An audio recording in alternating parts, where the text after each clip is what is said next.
But here's a challenge. If we look at these first two characteristics, if we say, hey, God has authority, God has power, that provides some problems for me. Because if God has all authority, if God has all power, then why do we see the sufferings that we see in our world today? Why so many difficulties? Look, right now we have everything that's going on in Afghanistan. Right now we have everything that's going on with COVID throughout the world. So much suffering and death and political division and hatred and anger and all these things. And we would say, why, God?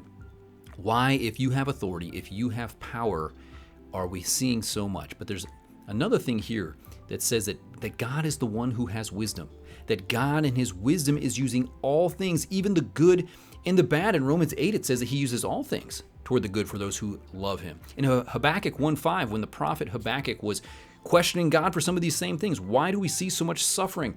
And God said, look among the nations and see, wonder and be astounded, for I am doing a work in your days that you would not believe, even if I told you. God is using everything. In Romans 8:18, Paul says, I consider the sufferings of this present time are not worth comparing with the glory that is to be revealed to us. God is using even these difficult things. And so if God has authority, if he has power, if he has wisdom, we have to believe that he is using the good and the bad that we see in our world to accomplish and further his purposes. It's interesting, I mentioned the difficulties that we're seeing with COVID. I've had a number of young people say that they just got back into church. They've just got back into seeking God and reading the Bible because of the challenges that have been presented to them with COVID.